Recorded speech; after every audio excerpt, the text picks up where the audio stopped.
2, excuse me. I almost threw myself up there. 82 of YWC Football Talk.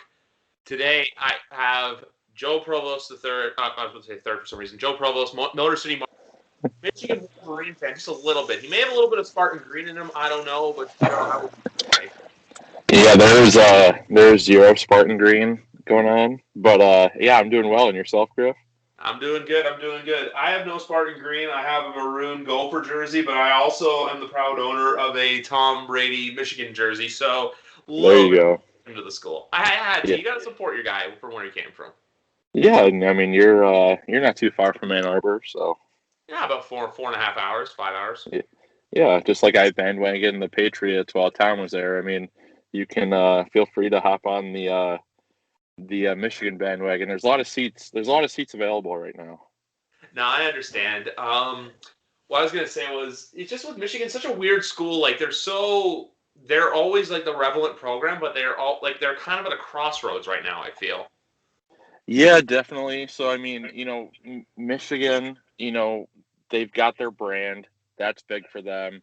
Everybody recognizes the Block M. Kind of goes back to when licensing kind of first became like a big, big thing, and these colleges realized like they could, uh, you know, monetize, everything just by slapping a logo on it, and fans like us would just eat it all up. So, going back to like the Fab Five and all that. And that really, they were always kind of solid athletic school, obviously very good academically. And then just kind of that kind of like brought a lot more attention, I guess, to the university. And ever since then, um, you know, the bar's been set super high for their performance on the field, on the court, whatever you want to say. And as of late, it hasn't been what we expected. The Jim Harbaugh era. It was funny. I was just reading an article the other day. They're calling it, is this Harbaugh's last stand or is this Act Two? We really don't know. And like you said it perfectly. It's a crossroads right now, and they definitely did a bunch of staff changes during the offseason. Went with a younger, inexperienced coaching staff, but one that they think will be able to grind harder on the recruiting trail. And I mean, there's a direct correlation when it comes to recruiting and championships in college football. You see it all the time. If you're not in the top five, I mean, there hasn't been a national champion that hasn't averaged a top five class in their 4 years span. So there's just such a direct correlation between recruiting, and I think that's the angle where they're trying to go. And Michigan, on today's topic, Michigan players in the NFL. Their draft. They've had guys come out, but one position where they kind of used to be known for a little bit more that I think is kind of going to be the difference maker eventually if they can find their guy's quarterback. Of course, no good Michigan quarterbacks coming out this year, but there's a few other players to talk about. Yeah, because obviously, like I watched the Michigan film recently of a game against Penn State from this past year. Um, I was impressed with McNamara. I thought Haskins could run the ball well. Joe Milton is not going to be an NFL quarterback. Um, He just but transferred, by the way, too, so no worries there. okay, good to know. But one player who sticks out to my mind is Pay. It's got to be Kwity Paye. He's one of the best because this draft as a whole is great for edge rushing. Meanwhile, it's weird where it's great for edge rushing, but it's terrible for defensive tackles coming this year. So it's just weird how the middle of the line it's not good, but yeah, the boys on the outside they're going to come into the league and get the job done. And I think Pay is a big part of that. That's why in my latest mock I had him going 14 to the Minnesota Vikings. Yeah, I like Kwity Paye quite a bit. It's super interesting because this is just perfect guy to have this conversation with. I was actually, if you're telling me right now where we're at, I was higher on Chase Winovich coming out um in the draft. And you keep looking around the mock drafts and all that kind of stuff, and nobody has Chase in like, the top like 10, top 15, top 20. And I'm like, he kind of played more that anchor defensive end role, switching in and out with Rashawn Gary. But at the same time, Chase, no matter where you put him, no matter the scheme, he just found a way to get the job done. And I think there's something to be said about guys like that. I do think, with that being said, I do think Quiddy has a higher ceiling. I think there's another level there that he hasn't seen yet. So I think that's kind of why, maybe I think a lot of people saw Chase, knew what they were getting, figured he'd be solid, but didn't know if he had another level to him. I mean, he's been solid for your Patriots. So, yeah, I'm glad that's worked out. But yeah, Quiddy's very solid. Definitely excited to see where he goes. Yeah, with Winovich, though, I wasn't expecting too much out of him. Like, I feel like there was more pressure on Gary coming out because I believe Gary was a top 15 pick in 2019, and Winovich, I think was a second round. I think around 45 or 46 is where he Yeah, went. kind of middle of the second there. Yep. Yeah, but that's the thing though. Like him and then guys like Uche, they've both kind of come in off their roles for Michigan and done their job effectively for the Patriots. Like obviously Uche was showcased a little bit more than Winovich was in his rookie year. That's because mainly we all know the Patriots defense was decimated. I'm just Yep. more interested now to see with like those two what leaps they take because I think Belichick is expecting to have Winovich more be kind of an anchor on that defensive line. Like I'm not Yeah. saying be the guy. Like I still expect that to be Judon, but just to tie the Michigan thing into the Patriots thing quickly, I expect Winovich kind of stamp his mark and really show that he's a presence because if you give him time and space to work with, he's gonna get hits. Oh yeah, definitely. And Michigan kind of ran a gimmicky defense under Don Brown. So some of the players, based on that defense, it was kind of unusual. They had, I think some of them were just under showcased, and I think Uche was one of those guys for sure. Every time he was on the field, he was productive, but they only used him on like third down pass rushing situations, which I just thought, this dude is good at, like, I'm all about just getting your top 11 on the field, no matter who it is. Find a way to get them out there and just make things happen. So yeah, I'm excited to see his development, and there just cannot be a better situation under playing under Bill Belichick for those guys. No, exactly. I just want to switch gears quickly. I'm also going to give a Patriots reference in a second, but Michigan quietly has produced a lot of good offensive linemen over the years, going like if you want to go way back.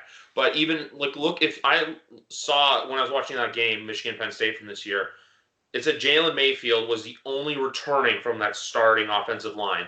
And two of those guys are starting in the NFL right now. Obviously, Michael Onwenu and Cesar Ruiz. But where would you have Jalen going in the draft? And like not team, but like area. But like, do you think he can make it into the first round, or do you think he'll go day two? Yeah, I think it's one of those things like with defensive, pass rushers. The next thing after that that's most coveted, typically outside of the quarterback, is good offensive linemen, especially tackles. I think Mayfield's solid. If you're comparing him to like a Jake Long or a Taylor Lewan, he's not exactly in that class yet, but he's just gonna be like a kind of a solid dude. I think a more fair comparison's kind of gonna be kind of like a Wirfs, who kind of slides down, or not slides down, but maybe it's not a guy that's just pegged as like, okay, this is a tackle worthy of taking in the top 2 or top 3 like we see so many years, but just he reminds me a lot of Wirfs. And I know Wirfs had a great rookie year. Only gave up 1 or 2 sacks, I think, total. You'll have to check me on that. All year, but he's kind of got that frame to him a little bit, and he's not going to just wow you on tape, but he's just solid and gets the job done. Yeah, that's all you can ask for an offensive lineman. Like, obviously, there's the guys who are different. Like this year, like say for example, like the Bené Sewells, and then Rashawn Slater, obviously because of the Big Ten connection. But Yep. if you can like that's the thing too about this year's draft as well. I feel like everyone thinks with a lot of these players, you got to find them in the first round. I'm going to contradict that with saying you can find solid offensive linemen day 2, day 3. Look at Michael Onwenu, who was first team all rookie, taken in the 6th round. And then you have other offensive linemen too, who are going to go day 2 and day 3, who are solid players. Same thing with the receiver position. So I kind of realized this today where I feel like a lot of NFL teams take reaches on guys because they're afraid they're not going to be there by the time they pick next. But in a lot of the cases, they are there by the next time. And when you draft those guys later on, they have a chip on their shoulder. Like Michael Thomas says it often. Chase Claypool, I think, came in the league and said it. Hell, look at our favorite quarterback, Tom Brady. He's been in the league for 21 years. He still has a chip about being taken 199 overall. And when that happened, we were in, like, I don't know, first and second grade, respectively. Yeah, something like that. I just know I get this a lot. Everybody's like, okay, well, like, when did you start cheering for Tom Brady? And honestly, my earliest memories are his last season at Michigan, and that's good enough for me. Which would have been, like first, second grade. That was the Orange Bowl too, right? Yeah, yep. So they went, I think 9-2, 10-2 that year, finished out in the Orange Bowl, and good game against Bama. Unfortunate ending, but it was a good ending for Michigan. But I don't know if you know the story, but triple overtime, they missed the extra point in triple overtime. Bama did. So Michigan won on a missed extra point. So a little bit anticlimactic, but it was a fitting way for comeback Tommy to go out. I mean, they were down 14-0 right out the gate. So I knew that because I read the. I've said this on this podcast several times, but there's a Patriots book that I read recently called The Dynasty. It's by Jeff Benedict. He goes into details about how there was Tom and there was a guy named it was Drew. I'm blanking on his last name right now, but Drew Henson. Yeah, it was between Brady and Hansen, and I'm also blanking on who was coaching Michigan at the time, but I know Lloyd Carr. What? Yeah, he wasn't playing Tom as much, and Tom was getting mad about that, and I think his father was too. And then he started playing him, but he would do like this kind of like the Tua Fitz thing we saw in Miami in 2020, like obviously in 98, 99 with Brady and Hansen. And they realized eventually, and the Patriots realized when they're watching the film, hey, when Brady was in the game, he was great. When Hansen was in the game, he was bad. So it's kind of like, why are they pulling Brady? And then the Orange Bowl, I believe Hansen got the start, but then Brady went in and basically led them, was the comeback kid. And that's what inspired Belichick to draft him, seeing, hey, whenever he went in, he was calm in the pocket, he was good under pressure, and he was able to, surmount leads and help his team come back more than once to win games.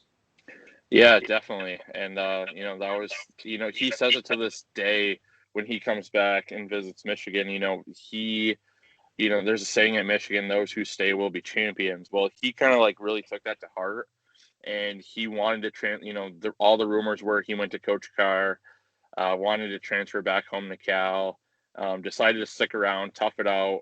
And he credits, a lot of that chip on his shoulder started even before being picked 199, being sixth on the Michigan depth chart and climbing his way to the top. And then, all of a sudden you get this local phenom. They didn't have recruiting rankings back then, but if they did, he would have been like, very much like a 5-star Trevor Lawrence type hype. I mean, that was what Drew Henson was. And Michigan had to do kind of a juggling act with both of them. They knew Brady was, solid, but Henson was also a two-sport athlete, and they had to get him on the field to entice him because they wanted, they were thinking long-term, not short-term, and they wanted to keep him around because he was drafted by the Yankees, and they were trying to keep him from going and signing that contract. So we could probably do a podcast in and of itself on that topic, but yeah, it's crazy. Yeah, no, for sure.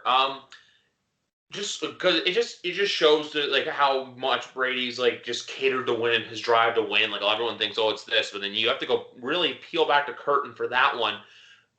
Even too, there's something else I was going to say with Tom, but well, I am blanking on it right now. But yeah, no, oh yes, I always see a video that comes to mind of him back in Michigan. I think it was like 2005 or 2006, but he was basically saying how like, look, you just don't walk through those doors. You earn the right. It was a really inspiring speech he gave, but it just goes to show, look, how much, even though those guys are obviously, there's a gateway to get to the NFL, but at the same time too, no matter what school they go to, you respect where you came from. That's what I love the best. Like how a lot of these guys still, you see it with Alabama and Auburn, where when the Iron Bowl's going on, the guys aren't like, oh yeah, hey, no friend. It's a budding rivalry. Like it's still taken seriously, even though you go into that school to be good in football. The roots of the school will never leave you. No, exactly, and you see it all the time with, guys in the NFL, in the same locker room, and if it's rivalry week and there's an alum from your rival in that same locker room. You see all the, the trash talk between each other. You'll see like the little Instagram live video clips. You'll see guys donating the whoever loses, they'll wear the colors and get ridiculed and get a nice embarrassing pic put up on social media. So it's a lot of fun, and it's cool. Like you said, it is cool, and I think guys, you'll always feel super affiliated to what university you went to, unless you had like just a really bad experience, I think. And then versus like maybe NFL stops where guys can be on 5 teams in 10 years, and it's for them it's kind of tough to pick, okay, like which one was my favorite, or you don't just feel as strongly aligned. And that's just another dynamic between college and pro, I think. No, exactly. You're 100% right. Like, it's like I said, the roots never leave you. Just going back to the topic on Michigan players quickly, just as you were saying, I was pulling up a list of players. Yep.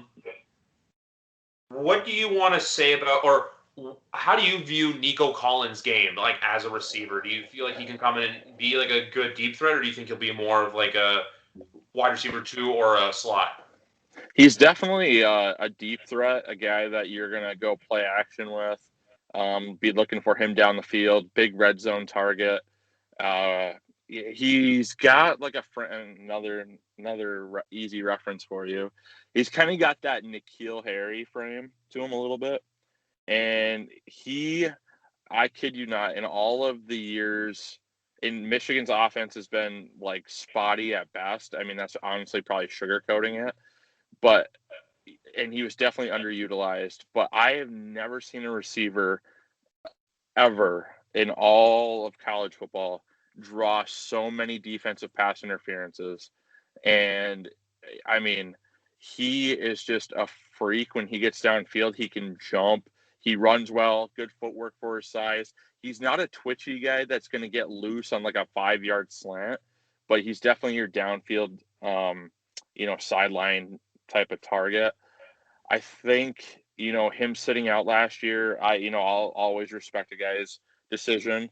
Rumor was he tried after, realizing that we in fact were going to have a season, but it was already too late because he had technically signed with an agent.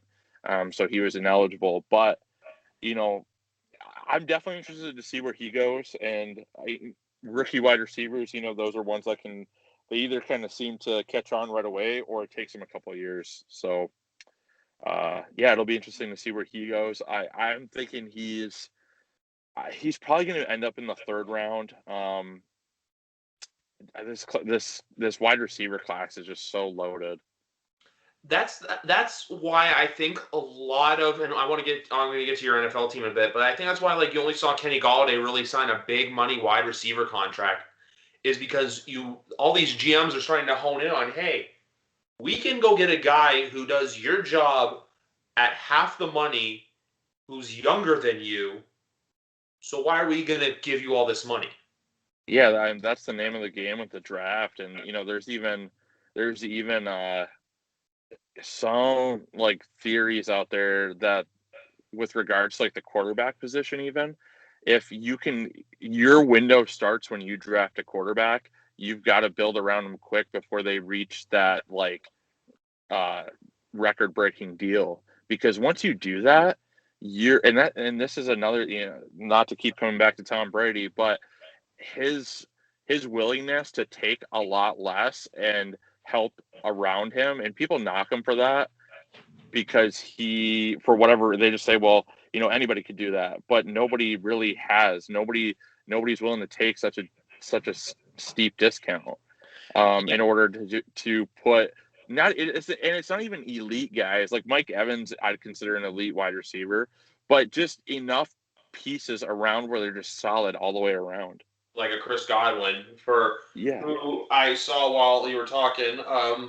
Mike Evans, Chris Godwin, and Justin Watson now own special places in my heart because they were at the Raptors game with the Lombardi tonight in Tampa. I did see that. Jerseys. I did see that. Yeah, really cool. And I'm like, I think I like these guys a little bit more now.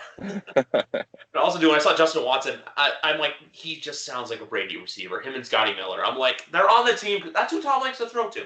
I know he likes his big toys, like having Evans and Godwin, but he loves his small white wide receivers.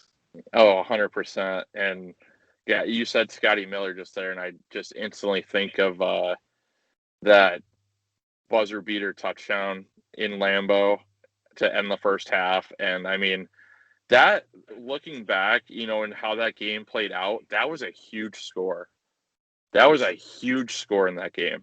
Yeah, as soon as that happened, I was basically saying I cannot see the Packers winning this game. They almost did, but I thought that was a nail in the coffin. There was that, and then there was the Aaron Jones fumble. I'm like, yeah, this game should have been over. It's just Brady had his moments, but luckily the Tampa Bay defense came up big when it needed to.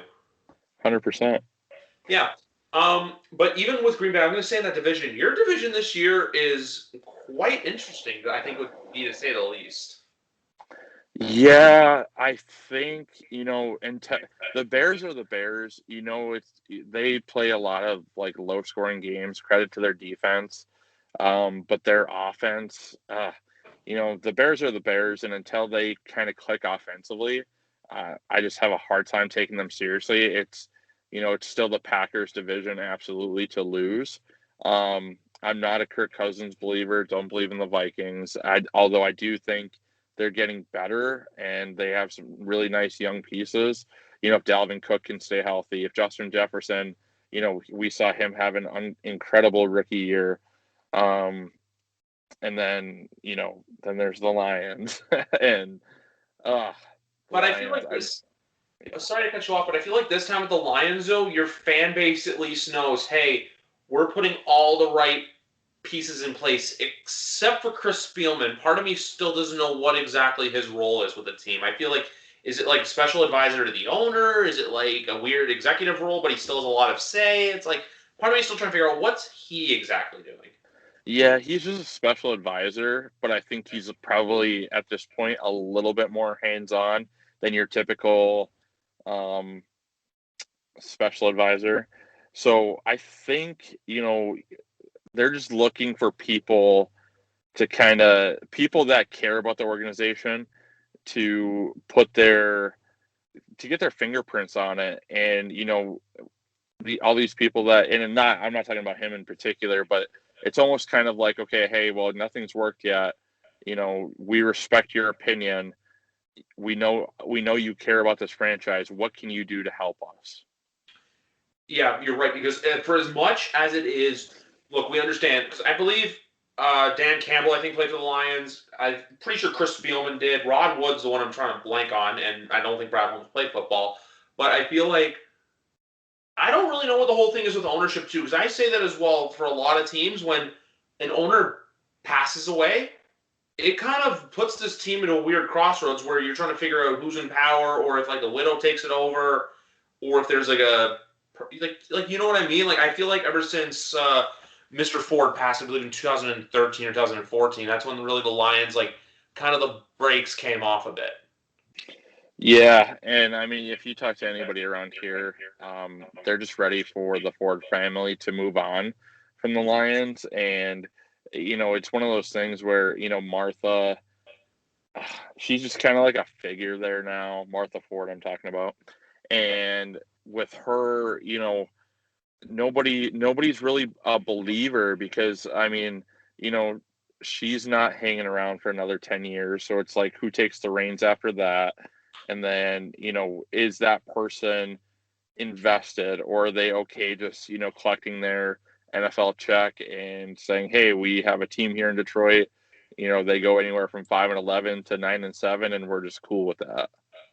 Yeah, exactly, which is something you do not want with ownership. I'm just looking up right now. It's actually her daughter, Sheila Firestone Ford Hamp, who's taken over from the team. Because I believe Martha gave up her thing. Because even Martha's 95. Yep. And her daughter's only in her 60s. But that's not the point. It's just the point is, look, you need ownership that cares. Like, for example, this is one's going to be a double-edged sword example because look at the Pagulas. Like, they brought a winning team to Buffalo. Meanwhile, they neglected the hockey team. But I could do, like you said earlier, I can do a whole other podcast about that sorry sack of players who play hockey and wear blue and white. Or blue and yellow, excuse me. Blue and white, that's another podcast too on its own. But you need ownership that cares. Like, I'm going to go back to me. Look at Robert Kraft. Look at what's the other owners? The Glazer family down in Tampa.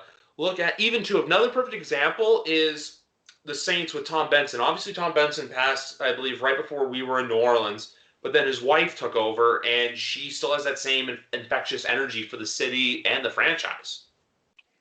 Yeah, definitely. And in Detroit, they're just so hungry for that. They want, and all of Detroit sports are down right now. Ever since Illich passed away, the Tigers and the Red Wings have just kind of went downhill. The rumor is the family's not super invested in the Tigers. They do love their wings. They did a good job bringing Stevie Y back. They're going through their rebuild right now. And then as far as like the Pistons, nobody likes Tom Gores at all. They just view him as somebody who's just in it for an investment purpose. And yeah, here we are. Yeah, because I feel like the Tigers just to go off football for a second, but I feel like with the Tigers and the Red Wings, like the Red Wings, I feel like, look, everyone knows they had that incredible window from 91 to like 2014. Yep. Where it was just like unstoppable hockey. I want to say 3 or 4 Stanley. I'm trying to remember if 97 was them. I know 98, 02, and 08 were. Yep. And then a bunch of other, either conference finals or, coming up just short in the Stanley Cup. Exactly. Like there was such a legacy of success there where it's like, look, that held the city too. And even with the Tigers, there's unfortunately, I was thinking about this the other day, like the Detroit Tigers, maybe like that run they had from like 2006, 2012 may have been one of the best runs that never resulted in a championship. Like if you look at the roster, like I know that's probably a soft spot for you, but like you look at like the few players that come to mind right now. It's like how they had Max Scherzer, Justin Verlander, and did not win a World Series is beyond me. But well, yeah, at one point their staff, and when obviously we lost to the Red Sox. At one point their staff was JV, Scherzer, David Price, Porcello when he was still like really good, and Anibal Sanchez when he was still really good. And for a 1 through 5, I mean, you almost had like arguably 5 aces. Porcello, with the exception of his Cy Young year, tough to call him an ace, but I mean, when he was on, he was on.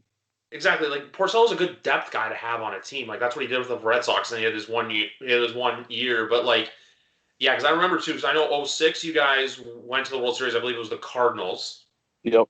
Who that's like how they say I just want to say this quickly because I made this comparison before. You know how for years the Red Wings were always the best team? I feel are not the best team, but they're always relevant. I feel like that's the Cardinals. Like they don't or Yeah. even the Pittsburgh Steelers, for example, where hey, even on their down years, they're still in it. Yeah, they're just always there. Like even a down year results in like a year that 90% of other teams would kill for. Yep, shout out lazy booking for the Cardinals. Which is something I want to go into this. I brought up the Steelers because I want to get into them because I don't know if you saw this, but Mike Tomlin signs a 3-year extension to stay with Pittsburgh through 2024. Yep. After that season, the Pittsburgh Steelers will have had only 3 head coaches in 56 years. That is just damn near remarkable, if you ask me. Yeah, that's got to be like an unprecedented run. I know in college, obviously, you get 2 guys that stay for 20 years. That's a little bit more common. The NFL is such a what have you done for me lately? And granted, Tomlin, when people think about like the Steelers down years, they're still like a wild card team, like we were talking about. Like sorry to cut you off, but like his worst years are like 7-9 or 8-8, something that like I had pain with, but like something like I don't know. Well, I was gonna say Jacksonville, but they were relevant a few years ago. Like right now, I feel like if the Jets finished 7-9, their fans would be happy. Oh, 100%. And that's going back to what I was saying. There's teams that would like kill for that. And granted, I'd be willing to bet that Tomlin's worst years, if you go back and look, it was probably Big Ben was hurt or a lot of other key pieces were hurt. Like the 1 year where it was bad, or the first year was the 2018 when the whole Antonio Brown stuff started to fold at the end of the season, and then 2019 that was the year Ben was hurt. So you're right. Like even too, there was one of the runs I think they were saying Peter King was saying recently in the playoffs they had where Ben, he shouldn't have been playing. Like Ben was really injured. Yeah, it's going to be interesting because I just feel, I mean, Ben Roethlisberger obviously going to be first ballot Hall of Famer. So it's going to be interesting to see how they transition from that era. That's a thing this year because I saw a thing today of saying like, oh hey, they should draft like a quarterback in the future, but I still don't know with them. I think going back to your point about winning now, obviously Ben's older than that, but even with the Buffalo thing, like I'm going off map here, but it's what I do. Like even a team like Buffalo where they said, "Hey, we're planning long term for the draft." I'm like, no, no, no, no, no, Brandon Bean. You have a quarterback who's on a rookie deal who's really freaking good. You play to win now. Like even Yeah. the Pittsburgh's doing the same thing. But Pittsburgh right now though, I don't know why they're giving me 2019 New England vibes where like I feel they have an okay team, but the offense is we'll see, but the defense is really good. I think they're gonna have a lot of games where defense bails them out this year. Yeah, they'll be super interesting. And I don't know off the top of my head how their schedule looks. I'm not sure who the AFC North is aligning with for their cross games. But that being said, but that's just another tough division. I expect all those teams to be better this year. Same, like I was looking at their schedule right now. They play the AFC West. They play the Titans and the Bills. They play the Seahawks, and then they play the Bears, the Lions, the Packers, and the Vikings. Which I said this last week. There's this window of teams that I think in the AFC that can finish anywhere from fifth to ninth. I think there's a 5-team window there. Pittsburgh's in that for me. Baltimore, Tennessee, LA, New England, and to make it a 6th team, Miami. That's interesting. Yeah, I think. I think that the for me the picture always becomes a little bit clearer after the draft. Not because I'm not like I don't think you can peg a team like say, oh, a team got a left tackle, we're going to add 2 to 3 wins onto their thing.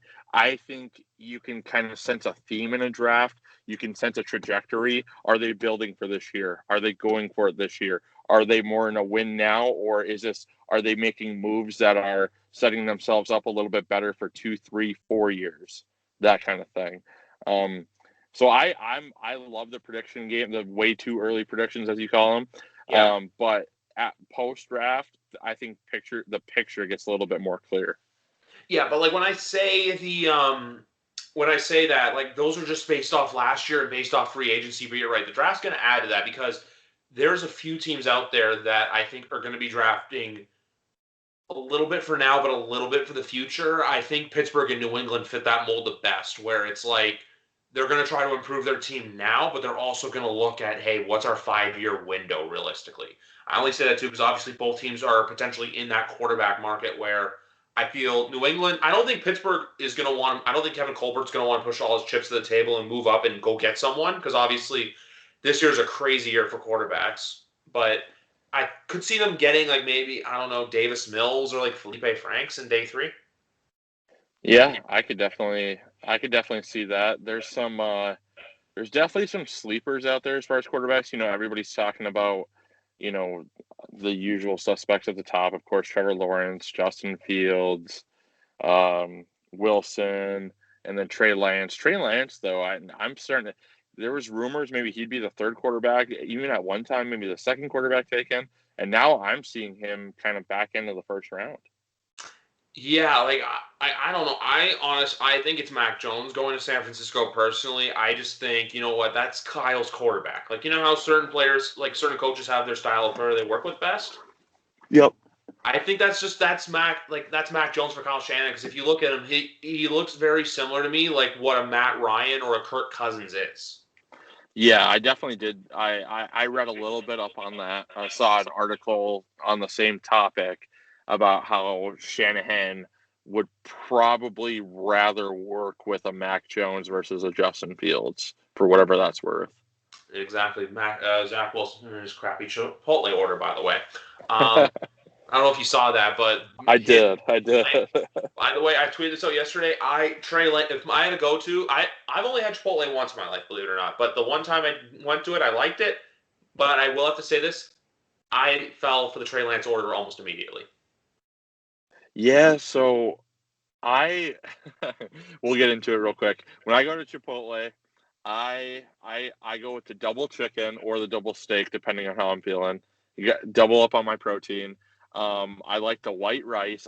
I'm not a beans guy at all. Don't like beans. So a lot of people are like, "Oh, is it a true bowl if it doesn't have beans in it?" For me, still a bowl. And then I mess with like spicy salsa, the street corn salsa, and then just some chips to dip it in, and I'm good to go. And some queso, a little bit of guac, I'm good to go. See, I'm the opposite of you. It's not that I don't like salsa. I just don't like pico de gallo. Yeah, see, I don't either. I don't either, but I can work with it if it's like blended and super like spicy. I understand. I understand. Like the one time I went, I got the carne asada with like the beans, the rice, the cheese, um, and that's where the spice came for me because the carne asada's got a little bit of spice to it, but I liked it. Yeah, yeah, good stuff. Podcast making me want goddamn Chipotle at Do you guys 9:30. not have them in Canada? No, we have a few. It's just they're really spread out. Like it's not like they're all over the place. Do you guys have like more Qdobas? Is that what it is? We have the chain called Burrito Boys that I actually go to more often than not. Okay, cool. Yeah, no, it's good. If you ever come up here, I'll have to take you sometime. Yeah, for sure. Once we get that border opened up. Yes, sir. But just going back to the draft and everything, like I love what you said about it, how you don't really know the pitchers because for the draft, I feel like everyone says, you know how everyone says like League One is like, or Week One's like, oh, it's Christmas morning. I feel like the draft's kind of like Christmas morning, where the teams are coming out to like give their fans that present of that player that they need or want. Yeah, it's kind of the renewal. It's for me. It's just the start of the season. It's a renewal of all teams. Everybody's got hope. Everybody's excited. There's something at stake for everybody, no matter if you finished 0-16 or won the Super Bowl. There's a storyline. The storylines, man. We were talking about that before we went live. The storylines of a draft, whether it's individuals, whether it's play or teams, that it's such a event. It's such a spectacle. Yeah, I'm all about it. I've always been about the NFL draft, and I can definitely relate to you saying, it's similar to like Christmas morning vibes. Exactly, because like I know for a fact that last year, well, everyone was just killing for sports last year, but myself, like next week, I'm gonna be fully dialed in. There's a few draft not a few. There's a draft podcast I really like from Pro Football Focus. Shout out 2-for-1 Draft. Shout out former guest Austin Gale, who's the host of that podcast, 2-for-1 Drafts. But the fact that I have this podcast, the fact that I listen to more football people and podcasts to get my where I get my news from, I think it's gotten me more excited for the draft. Yeah, definitely. And as you just talking about it right now, like it just gets me like, I've it's been on my radar for sure. Don't get me wrong, but just being involved, getting in the mix, chopping it up with you on here. Yeah, it's just like this time next week, like it's gonna be like Christmas Eve. Exactly, and even too, next Monday we have our first round mock draft where Joe, you're going to be a part of it. Yep. It's going to be a lot of fun. I had one of the guests, Markeem, on with me last night, Monday night, and he wants to pick your brain about Michigan on Monday night. So just be prepared for that. Yeah, that's fine, and I'll be ready to take all the jabs. No, it's all good. It's more just asking about how you feel about Harbaugh and other stuff, etc. It's not. I don't think it's many jabs or anything, but we'll see. Yeah.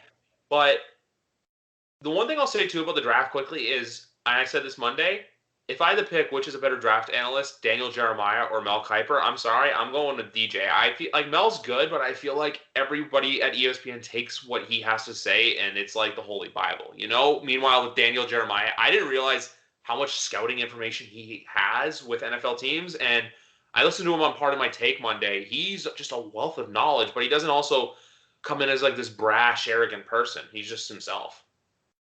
Yeah, and I think it's so easy to be hated in the NFL media. We all have our favorites. We all have the guys that we don't like, and go ahead. Sorry. No, I was just saying I blurted out. I just do not like Mike Greenberg. That's all. Yeah, yeah, I would concur there. I am also not a fan. But a lot of people do like like you said, like Mel Kiper. He's one of those guys where I think people are kind of split on. Same with McShay. Like I'm not split on him. I just feel like with Mel, it's almost like I actually watched something the other day about the 1994 draft and kind of where he came from, and he basically bashed the Colts in the year when they should have drafted Trent Dilfer, but they kept Harbaugh instead. And Mhm. basically, that's where he kind of made his mark, where he's just ripping teams and stuff. I feel like he's just too much of a personality. Meanwhile, like when you look at DJ and Bucky Brooks, like they're just guys who go out there and I don't know, just make their predictions. And then you have idiots like Charlie Casserly and Ryan Wilson with some of the worst mock drafts in NFL history. Like, have you Are seen you Casserly mock? Yeah, so I did not see his most recent one. I did see him getting torn on Twitter though. I'm gonna do this again. I'm pretty sure I did this on Monday, but I gotta show you what his most recent mock was. Like, I think he still had like Fields going at 24 to Pittsburgh. That that's just not gonna happen. Like, and I know like every year people are like, okay, account for the guys who are like gonna slide. However, I mean, I just feel like there would be teams calling, like giving up a ton if he were to slide past like 7 at the Lions. Yeah, because I was about to. That's the thing I was gonna say too. When I wanted to quickly get into your opinion on that, even though we're gonna talk about it more next week. Um, with the where is it? Where is it? Oh, I got it right here. Um, so yeah, going back, we're gonna go back to this quickly. So it looks pretty good throughout. He has you guys taking Smith, but then he has Quiddy Pay going to the Giants at 11. Uh, Trey Lance at 14 to the football team via the Vikings, and for some reason we have J.C. Horn. Let's see, where's the other one? Yeah, no, still don't see it. Justin Fields still 24 for Fields at 24 to Pittsburgh. Yeah, I mean, if that happens, then I mean that would top like Aaron Rodgers. That would top like not because he's as good. I'm not. That's not what I'm saying at all. It would just be that wow factor of like, okay, like a guy starts to slide like 5, 6, 7, 8 picks, and people are like, okay, like what the heck is wrong with this guy? Like who got like who got all the good information on this guy, and why did he not? It's just crazy, and that's the spectacle of the draft too. It's unfortunate for the individual, but it's one of those things where it's like, okay, why did Brady Quinn fall? Why did Ben Roethlisberger fall? Why did Aaron Rodgers fall? And it's like draft day. Why did a photo with Laramie Tunsil wearing a gas mask bomb Yeah, appear on the yeah. draft? That one was a little bit more obvious, but yeah, exactly. Yeah, the other pick he had too was, I believe, at 25, he had Jacksonville taking Pat Fryermuth, who had a season-ending injury last year. Interesting. Yeah, I don't think he's gonna get either of those picks right, but we'll see what happens. We'll see. He also had Liam Eichenberg going to from Notre Dame, going 31 to the Chiefs, which I'm like, there's a lot better. Eichenberg's a good offensive lineman, and he comes from a school that breeds them, but I think there's better options that'll be available for Kansas City. Yeah, I definitely do think that they do go O line. Which one, we'll see. Exactly. Well, they kind of need it. But back to your point of the draft, though, where like how you're saying ownership, some of them are there for an investment. Mm-hmm. I think a lot of where the way people draft is what ownership has to say. Now, excuse me, you have the asinine takes of like Jerry Jones being infatuated with Kyle Pitts and people saying, "Oh, should Jerry move up?" Which I'm like, hey, if Jerry wants to have a Big 12 team, be my fucking guest. But I honestly think that Arthur Blank is gonna or let me rephrase this. If the Falcons draft a quarterback, I think it's because Arthur Blank wanted a quarterback. Yeah, I agree with you. I've always subscribed to the theory that if you hire somebody to do a job, trust them to do the job. Unless you're an owner who is just so, like wrapped in the game. if I'm hiring a general manager, I might kind of pick his brain a little bit, just kind of ask him, okay, like, what are you thinking here? So that there's no like shock value. But if I'm hiring a GM, it's because I trust him to do the job. Exactly. Like, I don't think Sheila Ford's going to be going into the draft room saying, "Hey, I want this player." No, I think they'll let Brad and Dan and Chris Spielman and Rod Wood figure that out. I'm just saying that with Arthur Blank because, for one, the crypt looks like the freaking crypt keeper. But then again, Arthur, I'm pleading with you. If you listen to this, I will not make fun of you going down on the sidelines early. I will only make 28-3 jokes on February 5th and March 28th.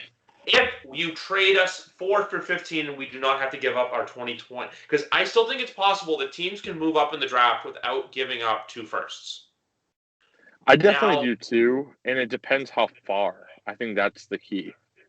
I think if it's after 7, like if it's around you guys, I don't. I think if it's Atlanta, if someone's going to go up to Atlanta, because in my opinion, the draft starts at 4. I think the first 3 are going to be like, okay, like no matter which quarterback San Fran takes, I feel like no one's going to be really shocked unless they do.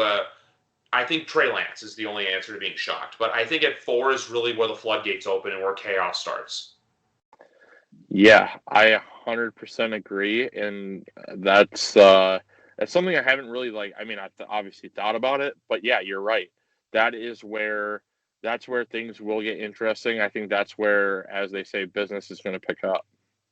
Yeah, that's where the phone's going to start ringing, because I feel like, say if it's Mac Jones and then like Justin Fields is available, if there's a team that really wants Fields, Atlanta's getting phone calls. Like Atlanta's phone's going to ring as soon as that pick is in. 100%. And with regards to Fields, and this isn't biased based on where he's coming from at all, I promise.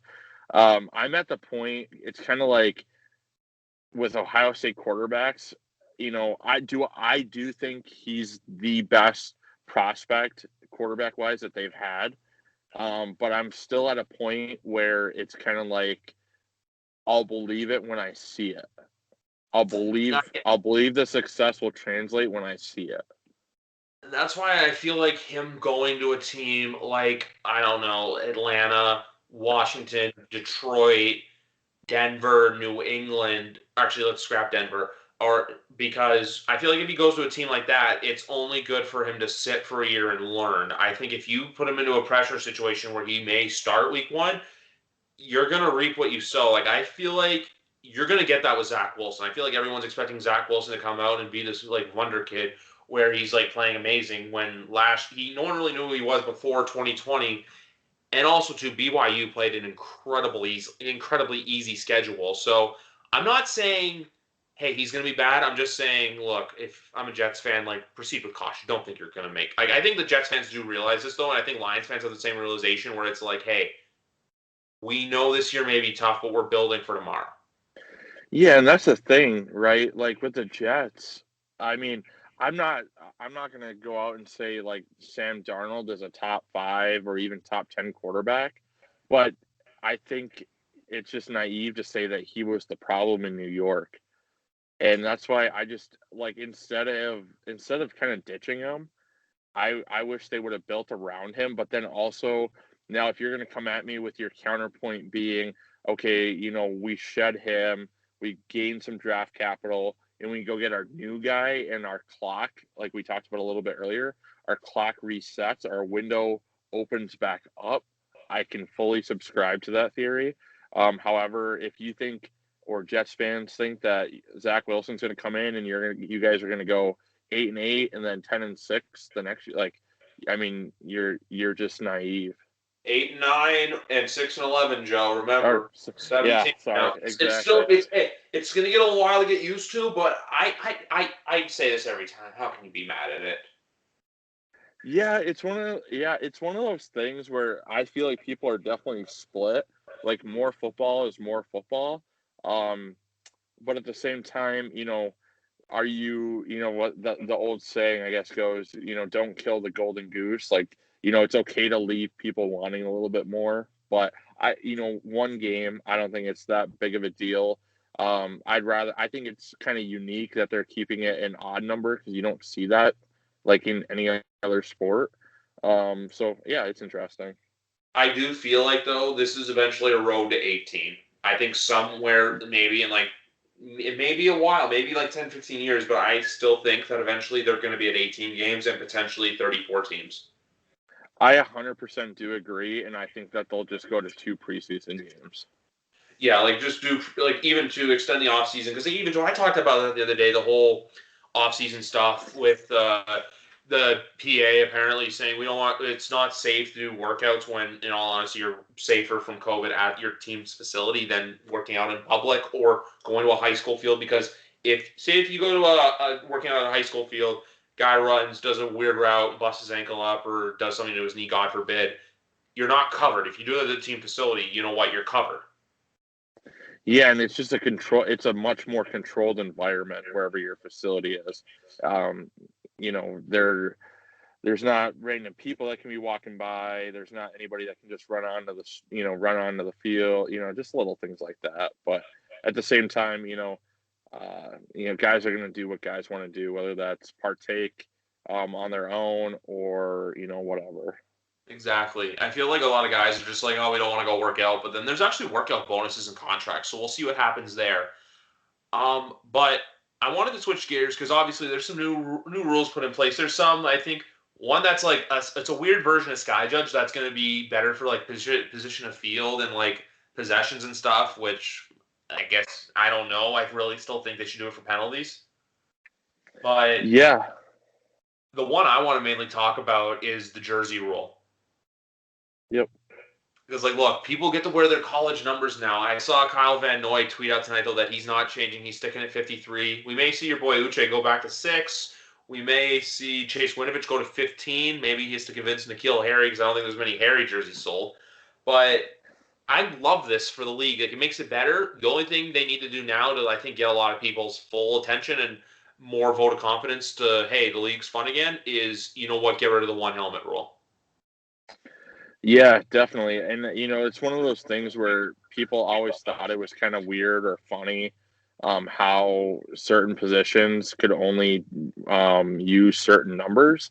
And I know for the longest time, the argument against it was easier to align your like defensive and offensive adjust or substitutions because you could see like, oh, like they've got another 40 coming in and a 90's going off the field. So I mean, right away they're switching their base package from a 4-3 to a 3-4, things like that. So now that's going to be, I think, one thing that people aren't talking about a whole lot is how tricky substitutions can be now.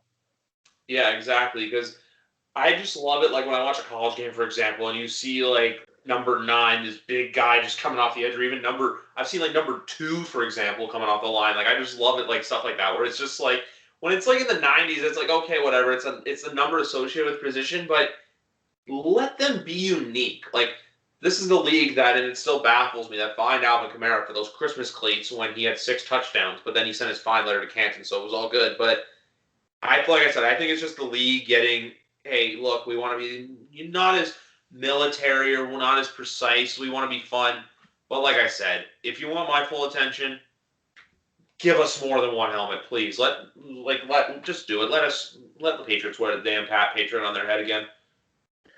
Yeah, and a lot of teams, have some really cool alternates and like the Blaze, some of those Blaze lids. I mean, they're pretty sharp. Like I'm saying, we don't like the NFL doesn't need to be Oregon, where each team has 10 jerseys and 0 national championships. That's none of my business, though. But you know what I mean, right? Like, look, let the league be fun. Because at the end of the Yeah, day, what people want. And the other thing I'll say, too, is, though, the 17th game, look, for as much you say, hey, the Golden Goose metaphor, it's all about money. Because, look, like, hell, like a few years ago, the NFL wouldn't sniff gambling, and now they have 3 official sportsbook partners in Caesars, FanDuel, and DraftKings. yeah, and now on the NFL Network, not only or ESPN, anywhere you get your sports coverage from, they half of the stats that they show are gambling statistics. You didn't realize as well injury reports first started coming out because of gambling, right? Yep, 100%, and that's why college doesn't currently do that, and Vegas is begging the NCAA and trying to somehow, and of course the NCAA just loathes everything about gambling and the worms that can open up, can of worms that can open up. I But mean, is they are that really the trying. worst? Sorry to cut you off, but is that really the worst can of worms that they have to deal with right now? The NCAA's got a lot going on, but I know Vegas is on their back trying to get injury reports to be a formal thing. That way, that gambler, bookmakers can better assess. Exactly, or even too. I feel like now that the NFL is doing it, I feel like eventually you're going to see it with college, where it's like, hey, MGM or hey, Caesars, like Yeah, throw your exactly. money at us, and hey, you get advertisements on your thing. At least it's not going to be. I don't know if you saw that the weird UCF thing where the players are putting like their Twitter handles on their jerseys or whatnot, but that was just weird. But like, look, there's chances for sponsorship, and hey, maybe one day we'll see Caesars presents the Michigan Wolverines, like how I believe it's Rocket Mortgage presents the Michigan State Spartans men's basketball team. Yeah, so Michigan's kind of unique in that regard, where they try to keep things as like pure as possible because they have such a great brand that they don't feel the need to take on like they're one of the only stadiums in the entire country that if you go to a Michigan game, there's zero advertisements. They allow zero billboards, zero anything. They will not take money for any, and they do that because of the tradition. And also, it always helps, like I said, when your brand is top five in all of college athletics as far as revenue goes. But yeah, no, it's definitely one of those things that's coming. I mean, you know, you look at like, Premier League and all the logos on there, NBA, they've started, and it's just the beginning, right? I mean, I hope they keep it kind of, nice and tidy if they ever get to that point, but maybe only one logo, not like 50. I was just making a joke because obviously Michigan State did it with their basketball team for Yep. reasons beyond me. But I don't think it'll happen. I just think that a lot of these leagues look at the chance of, hey, this can make us more money. Because like I even said this on Monday too, going back to the PA stuff. That bargaining agreement, if it's not signed last summer, there is no way that the TV deals that just went into place that are going to make the league $110 billion over the next 10 years get signed for. Yeah, at the end of the day, it's money talks, and you know, I think they realize like, hey, fans may not like it, they may moan and groan about certain things, but at the end of the day, is it a move that makes us a lot more money? Yes. Is it a move that while fans may be a little bit agitated by it, are they going to stop watching? No. Great, let's do it. Exactly, because like even something as simple as, hey, Amazon Prime is going to be doing Thursday Night Football, but hey, if your team's playing, it's you don't have to go on Prime. It's still going to be on TV. It's like little things like that. Look, like we were talking before about the draft being you draft. Sometimes you want to draft for the now, but you draft for the future. The league's looking at the future with the TV deals. How every single person's nor network's streaming partner is involved. Peacock's involved with NBC, ESPN Plus with ESPN. Paramount with CBS, Amazon Prime on its own, and then I think I don't know the Fox one. I think it's uh, Vubi or something like that. I'm not 100% Yeah. what the Fox one is, but they know. Hey, look, kids nowadays do not pay for cable. They watch everything. I'm holding my phone. Joe and I are on audio right now. I'm holding my phone, and they know. Hey, a kid can pick up his iPhone, watch the game, and they get views and they get money. The NFL looks at it and says, that's goddamn brilliant. Let's do this. The only thing I got to say is, as long as we get more Nickelodeon games, I'm good. Yeah, exactly. I mean, everything's just so metric based, and with a smartphone, you don't even have to interact, like physically interact with a tweet. You don't have to reply. You don't have to retweet. You don't have to like it. All you have to do is click on it, and those numbers are reflected.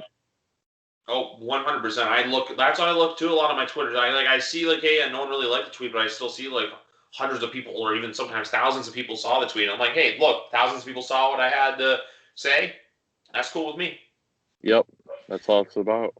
Exactly. Well, anyway, folks, this is going to wrap it up. Episode 82 of YWC Football Talk is in the bag.